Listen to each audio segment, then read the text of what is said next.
Welcome back to part 6 of my 1 to 60 Alliance Classic WoW leveling guide. When we left off, we were flying to Menethil from Darkshire at level 25 or nearly level 25. So once you land in Menethil, let's get started with the footwork. Talk to First Mate Simmons outside the tavern and accept his 2 quests, the Third Fleet and the Green Warden. Have a good one. See you later. Then head into the tavern and talk to innkeeper Helbrick to buy a flagon of mead and set your hearthstone to Menethil Harbor. Run upstairs to re-accept the quest The Absent-Minded Prospector if you dropped it, and then go back out of the tavern.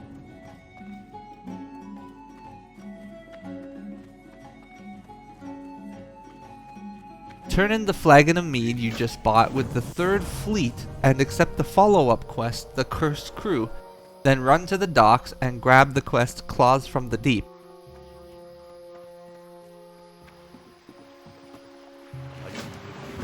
You can also train herbalism here in the house in the north if you forgot like I did, and at this point in the guide you need to be at 125 herbalism or close to it. If you are not able to train expert yet, you are falling behind again, so pick up the slack. We want to reach 150 as soon as possible for life root, as there are tons of it in Wetlands and we need it for a lot of good potions, including nature protection potions for Cyclonian.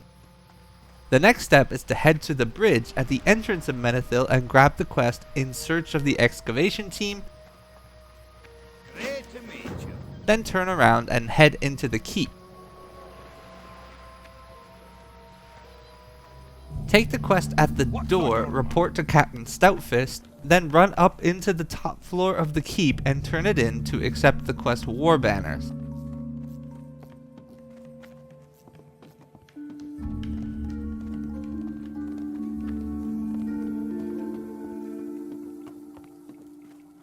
What can I do? If you are 25, the dead dwarf outside the keep will have a quest, but don't bother accepting it yet. Lastly, head to the female dwarf to the south and take Digging Through Ooze. What's on your mind? And with all of that, run back to the Flight Master where we will fly to Thelsamar, Loch Modan. Can I help you? Farewell. Now as you are flying to Loch Modan, start advertising for a party to kill Chok Sul. Chok Sul is an elite in Loch Modan. We can almost solo it, but it takes too long to do alone.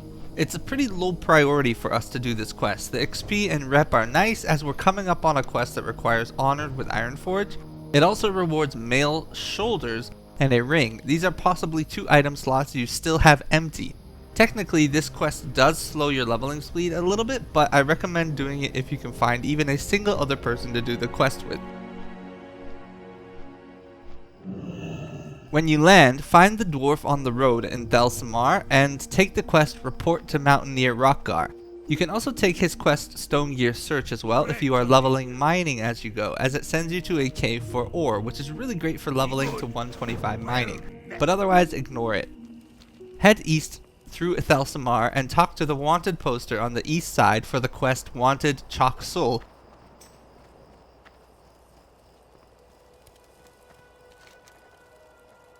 Then head up the hill and talk to the dwarf outside the northern house for the quest Mercenaries.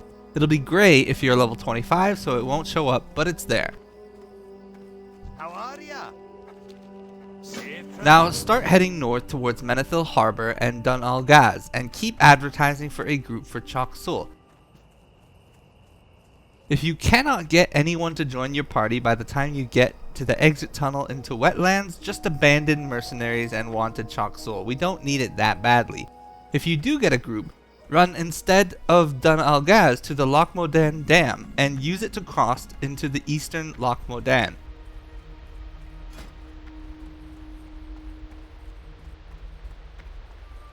About halfway over the Stone Rot Dam, talk to the chief engineer and grab the quest A Dark Threat Looms. It's grey, but we're going in this direction anyway, so it's basically free XP. On the far end of the dam, on the down ramp on the east side, there's a little barrel with 2 dark iron sappers. Talk to the barrel to turn in the Dark Threat Looms for the follow-up and massacre the sappers nearby. Now with your group, just run further east into the Ogre Mound. The Ogres here we need for mercenaries are level 18, 19. 18 will not give us experience.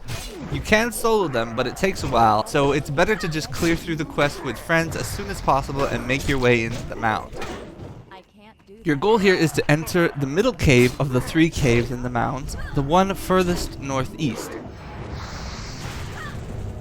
Clear your way into the back of this cave where you'll eventually find the named mob Chok Sul.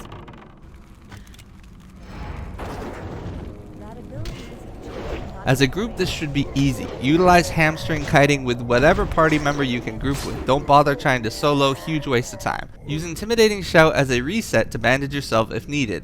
Do note here, as you kite these guys, at this level Piercing Howl slows 50% and Hamstring slows 40%. So on mobs with big hitboxes or fast attack speeds, you are more likely to avoid getting an extra hit when you are hamstring kiting if you slow them more using Piercing Howl instead of hamstring. The downside being, of course, that Piercing Howl only lasts 6 seconds. Once you finish both quests, make your way back west across the Stone Rot Dam.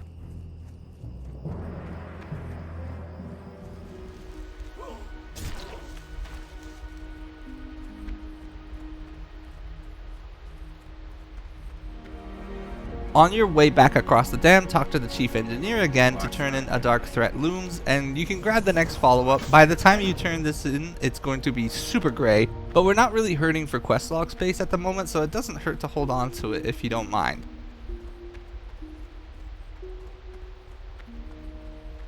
Now run back south, west to Thelsamar.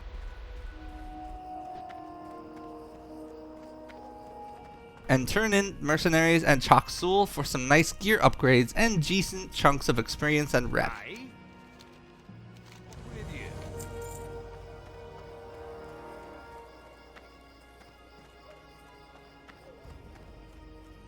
Then we'll rejoin with the guys who skipped these quests and go back to running north, heading out of Loch Modan into the Wetlands.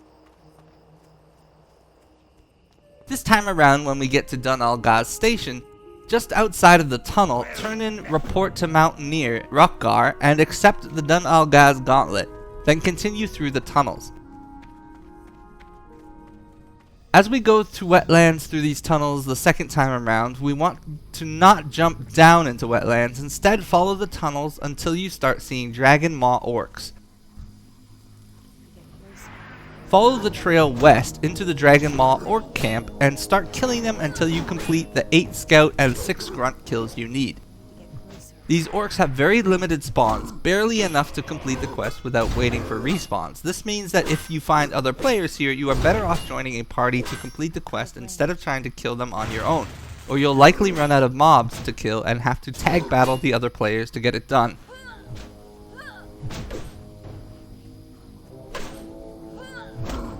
Once you're all orced out, go back to the road and keep following the tunnels north into Wetlands. The last objective of this quest, Traverse Dun Algaz, requires you to pass through the last tunnel after entering from Loch Modan's side. It's very particular about this, so follow the tunnels properly all the way until you get into Wetlands to get quest credit.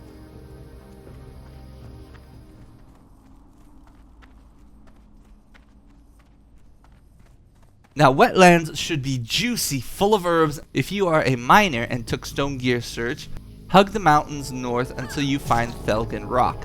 Clear inside and kill the spiders here. This is a great place for miners to grind and level mining up past 125, and the Stone Gear Search quest will send you to Dun Murrow, where the NPC will ask you for these ore.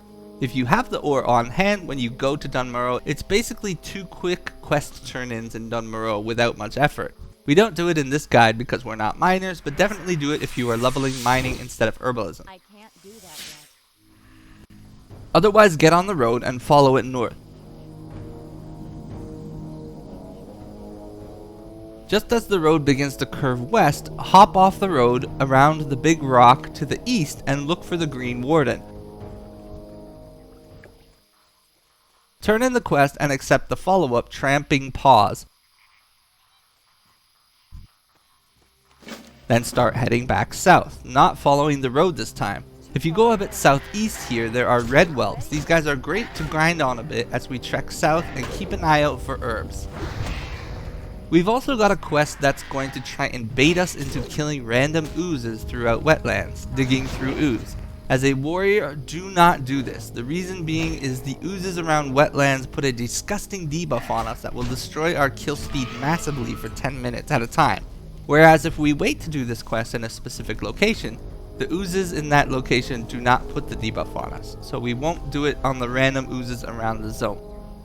Eventually, you'll start finding gnolls to the south. We only need 2 specific types, moss-hide gnolls and moss-hide mongrels. Cautiously pull the single and double pulls around the gnoll camps. Don't try to be a hero and take on a whole camp. Even with Retaliate, there are some casters, so you will likely die. Can't do that yet. Not ready yet. There aren't a ton of spawns, so you will probably need to travel to a few of the camps until you get all the gnolls you need. The gnolls spawn over a large area. This place is very popular for mages to AoE grind. If you find one there, it's better to group with them and get your quest done, and then leave them to do their thing. From my experience, mages are usually happier to get the quest done for you faster, so you'll just leave them alone, rather than having to fight with you for mob tags.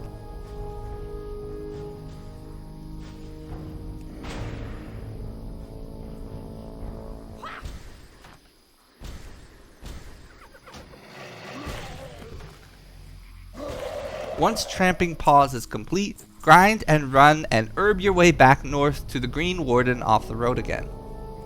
Turn in Tramping Paws for the follow-up quest, Fire Taboo, then look at Life Root and be sad your herbalism is too low, and continue on the road until you reach the fork. At the fork, take the quest Daily Delivery from Stone Grip, then talk to the goblin vendor here to clear up your bags a bit. He also sometimes sells healing potions and some herbs. It's worth grabbing healing pots if you can. Next, go northwest of the fork until you start finding more gnolls. We want to kill these gnolls until we get all the crude flint we need to complete Fire Taboo. The gnolls are in camps, but if you cautiously pull, you should be able to get pulls of 1 or 2. You can cleave the double pulls down pretty easily if you build up rage first on a single target.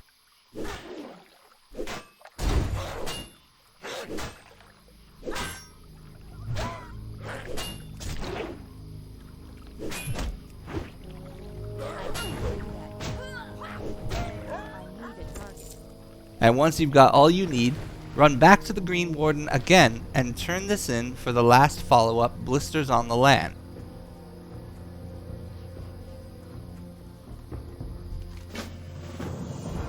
Then run back west along the road. A bit west from the fork, you should notice the mountain starts to dip south and open up a bit, and reveals some Dragon Maw orcs.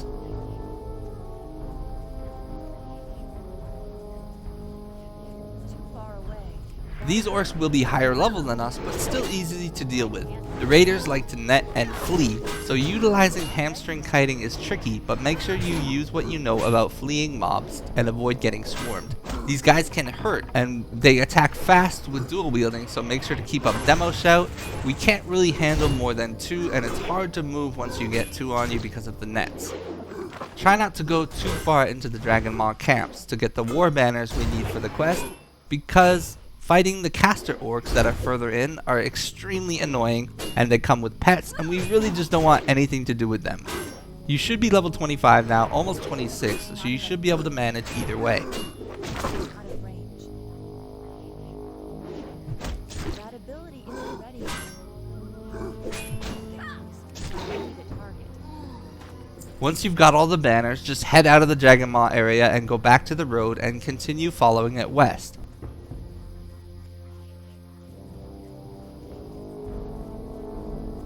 Eventually, you'll find an Ironforge banner and another opening south into the mountains, albeit more narrow than the previous. Follow this path south and go east up the large ramp, and follow the trail here all the way up the mountains across the bridge until you get to the cave.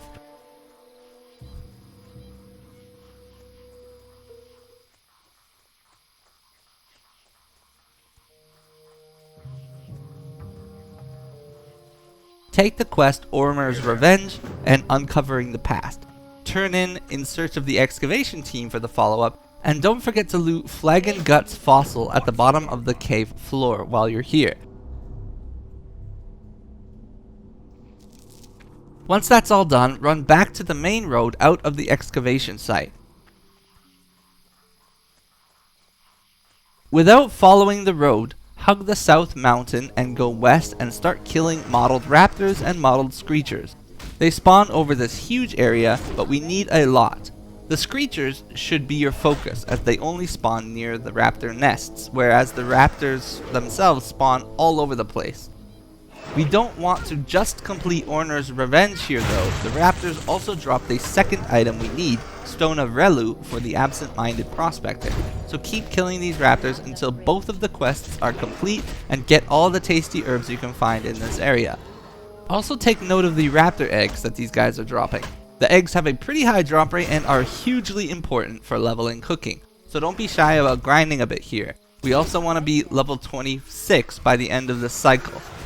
We won't have the recipe to cook the eggs yet. It's a reward at the end of the Ormer's quest chain, but save the eggs.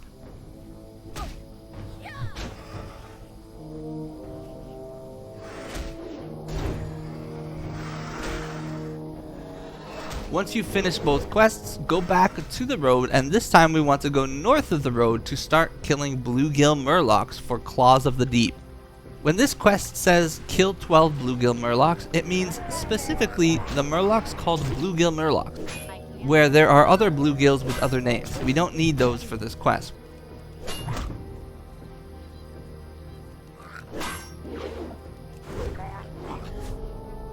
We also want to kill the named mob for the quest, Gobbler. He spawns just north of the road near a set of murloc huts. He poses no real threat, but usually comes with an ad or two, so build up rage first and then cleave Gobbler and his friends down. Then just keep killing the murlocs until you finish Claws from the Deep. Your bag space is probably hurting, so try to prioritize items with higher vendor value, herbs, or cooking reagents.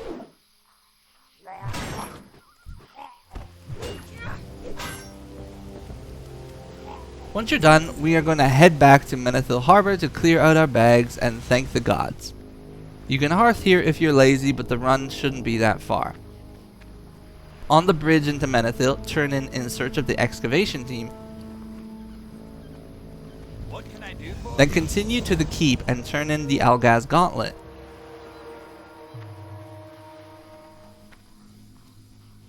No. Head inside the keep afterwards to turn in war banners and accept the follow-up Nekrosh's Gambit. Then go outside and on the north end of Menethil turn in daily delivery and accept the follow-up Young Crocolisk's. If you can't take the follow-up, it means you aren't honored with Ironforge, but doing a few more quests here will change that, so grab it next time around instead. Then go to the docks and turn in Claws from the Deep and accept the follow-up Reclaimed Goods. Then last but not least, head into the tavern and go upstairs to turn in the Absent-Minded Prospector. And if you need a break to snack, watch the Spooky Ghost roleplay.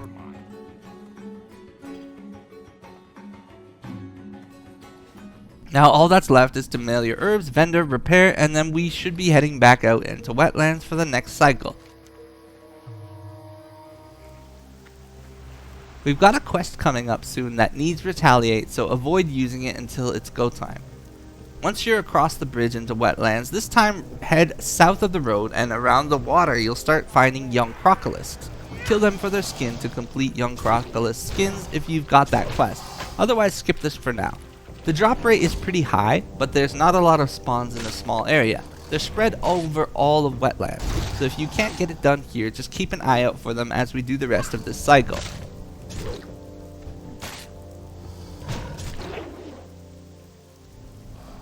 Once you're done or out of crocs to kill, go north of the road and back to the murlocs. Our target for these murlocs this time around are the murloc huts closest to the coast.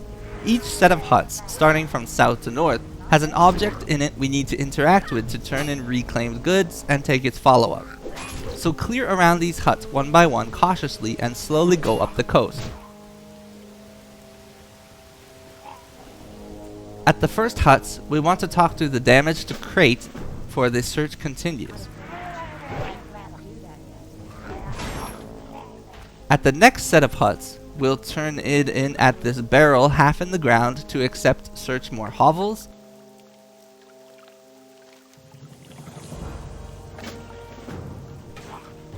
And then lastly, at the next set of huts, talk to the half-buried barrel again and turn it in to get the quest, Return the Statuette. Now at this time, for the next quest, we have to be level 26. If you are not 26, grind on the murlocs and crocodiles until you ding 26. It's time for you to do some catching up. The added benefit is that these murlocs drop fins that we should be able to cook, and we'll soon get a recipe to cook the crocodile meat as well.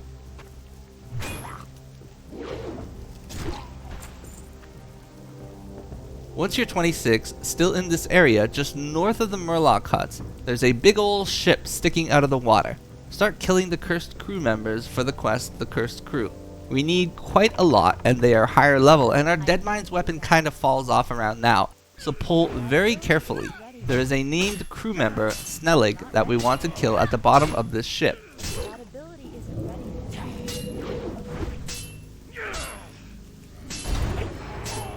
yet. We can aggro him through the opening on the eastern side of the ship, but he'll usually aggro with a friend, and he's level 29, and he likes to spam disarm. So if you can group, great. If you can't, you need to utilize hamstring kiting on Snellig and his ad. And when you are not disarmed, pop retaliate and cleave the two of them down. The pull, despite not being elite, is very deadly if you are here by yourself, but it's definitely doable. Once you get Snellig down and loot his chest, the rest of the quest is just a matter of clearing around the ship, killing sailors and marines until you finish.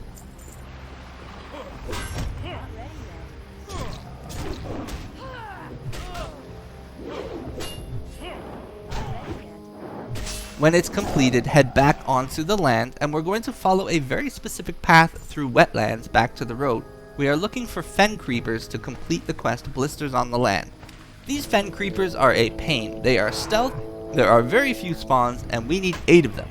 Their spawn locations are spread out pretty far across wetlands, but if you follow this water trail, you should be able to proximity aggro a good chunk of them.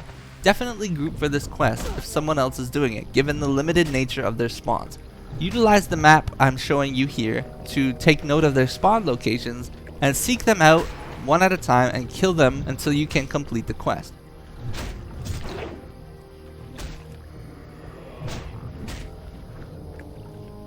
Note that there is a vendor in the middle of wetlands here, who doubles as an engineering vendor selling bronze tube if you need to clear up your bags.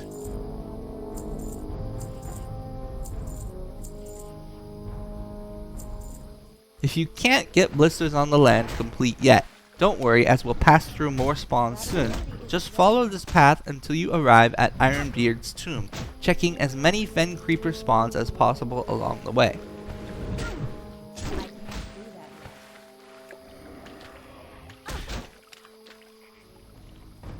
At Ironbeard's tomb, you're gonna find oodles and noodles of oozes. Massacre them. We're looking for a Sita's bag for the quest Digging Through Ooze. The drop rate on this bag is atrocious, but there are tons of ooze spawns, and the quest reward is a 10-slot bag, which is incredibly desirable for us. You've got to make a judgment call. If there are more than 3 people here farming the oozes, I'd say skip it, but otherwise you should try and grind until you get the bag. Don't be shy about going inside as well. This area also has grazed moss for herbalism, a very rare herb that is needed for shadow protection potions. Its value will be low initially, but hold on to those bad boys come some later raids and you'll be rich. Sometimes I've gotten the bag in 10 kills, other runs it takes me 100 kills, so put on some sick techno beats and get to ooze killing.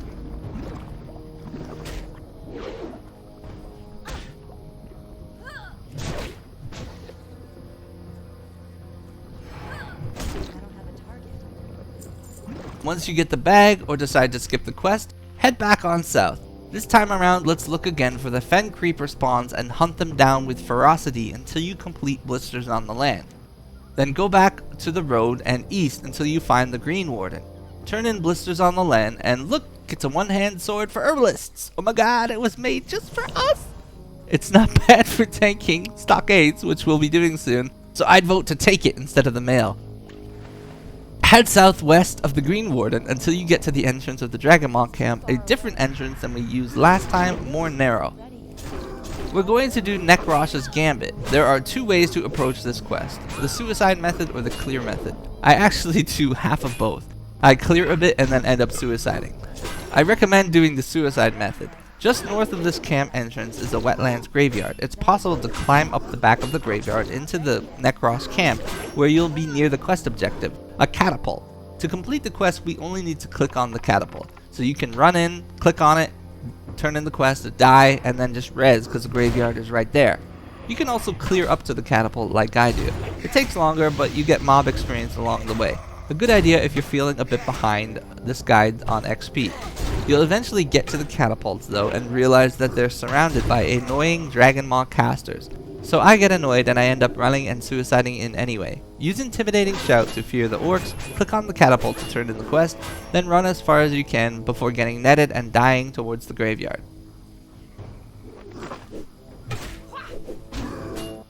Then just run up from the graveyard,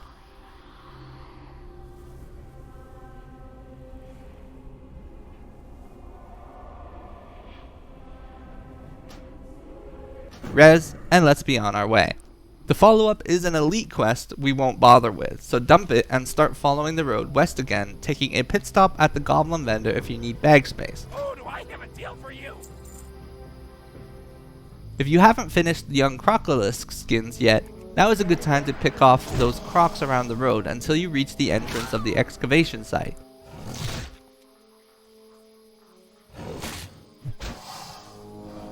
Enter the dig site and turn left, and just as you are inside there should be a big tree with a mound hiding behind it. Loot the mound for the Neru fragment for uncovering the past, and continue on up the ramp.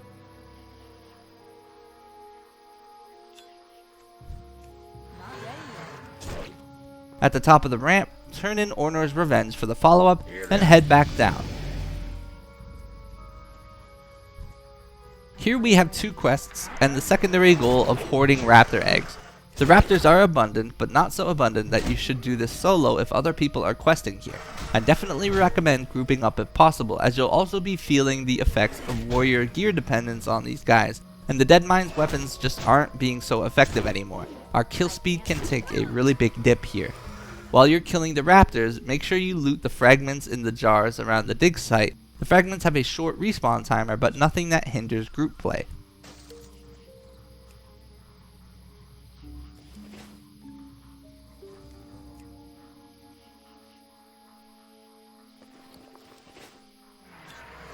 Make sure you are using the hamstring method as they hit fast, and definitely utilize Demo Shout to lower your downtime.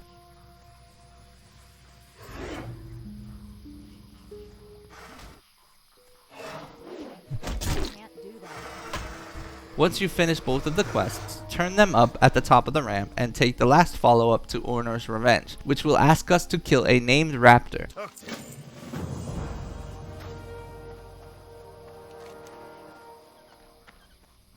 Inventory is full.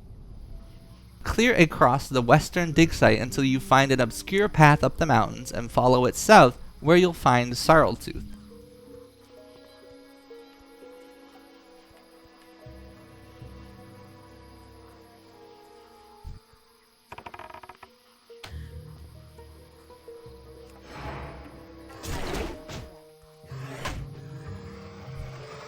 He's just chilling up here. He's not particularly hard to kill, so don't accidentally jump off the cliff while you hamstring kite him and you should be fine.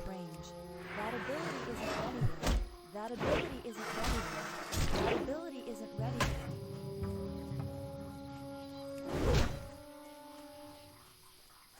I need a target. Loot his talon, and then one last time head back up to Ornor to turn it in to get the nice old raptor egg recipe.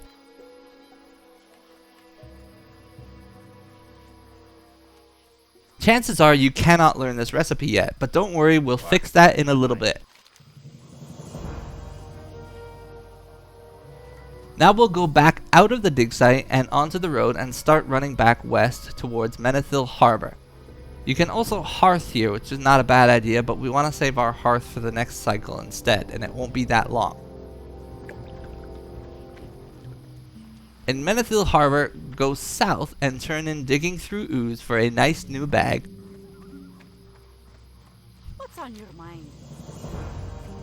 Then turn in the cursed crew outside the tavern and accept lifting the curse.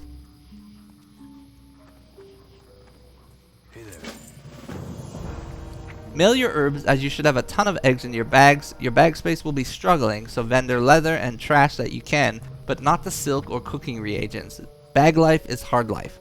After that, head to the docks and return the statuette. And lastly, on the north side of Menethil Harbor, turn in young crocodile skins, except the follow-up quest apprentice duties. Now we have 2 quests left to do in Wetlands, but we also have 2 cooking goals. The first is to learn the croc meat recipe, which we need 120 cooking for, and then to learn the raptor egg recipe we need 130 cooking. We also need retaliate for an upcoming quest, and we need to be level 27. So step 1, go kill the murlocs for their murloc fins so you have enough to cook to get to 120 cooking.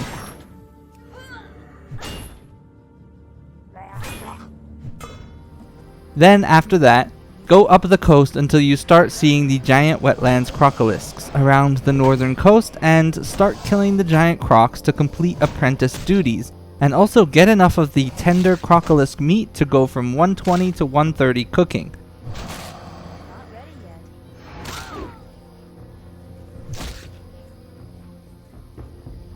I can't do that yet.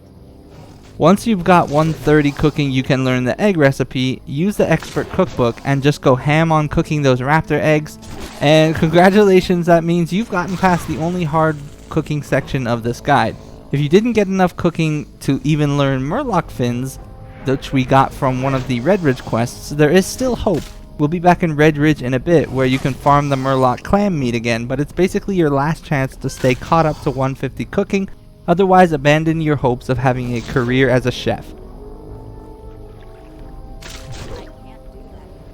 Regardless, though, while you are up north killing these crocolisks, you'll see another sunken ship further north from the first and further off the coast.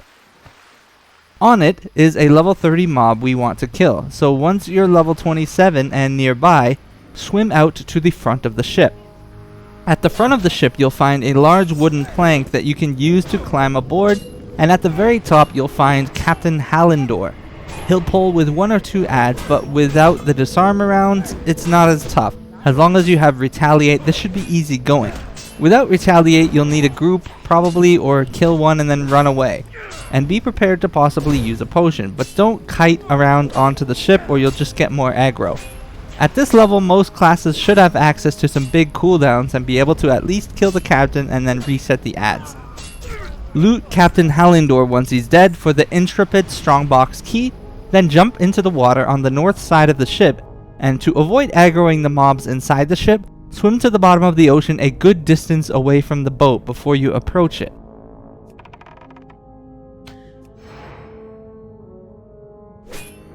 We want to use the key on a chest in the bottom of the ship, which we can access through a hole in the north side of the ship.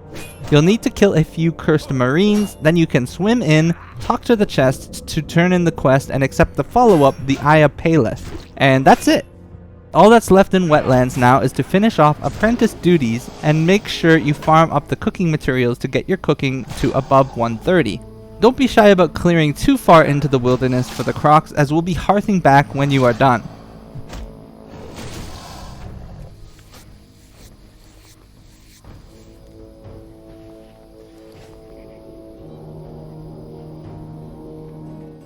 Once you're back in Menethil Harbor, in the inn, turn in the Eye of Paleth and accept Cleansing the Eye follow-up. Then you can preemptively buy the spices you want from the trade vendor inside the inn as well. Then head outside the inn to turn in apprentice duties.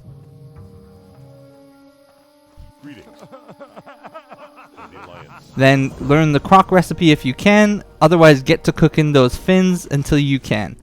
Learn the croc recipe, and then learn the egg recipe, and make sure you use the expert cookbook.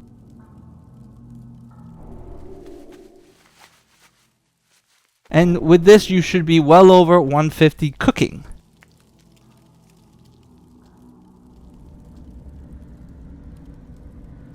The next milestone for cooking is around 175, which We will have to get there with eggs, but we'll have another chance to be getting cooking materials in STV, so there's no rush quite yet. Once done, you'll mail your herbs, clear your bags, repair, and as a warrior, our level 26 skills are not very important, so we won't bother to train them, but if your class has some good spells at 26, stop by Ironforge first to train those abilities. Otherwise, we are going to be grabbing a flight on over back to Lakeshire Redridge, and when you land, we'll be in the next part of this leveling guide. So until then, I am booping out. Boop.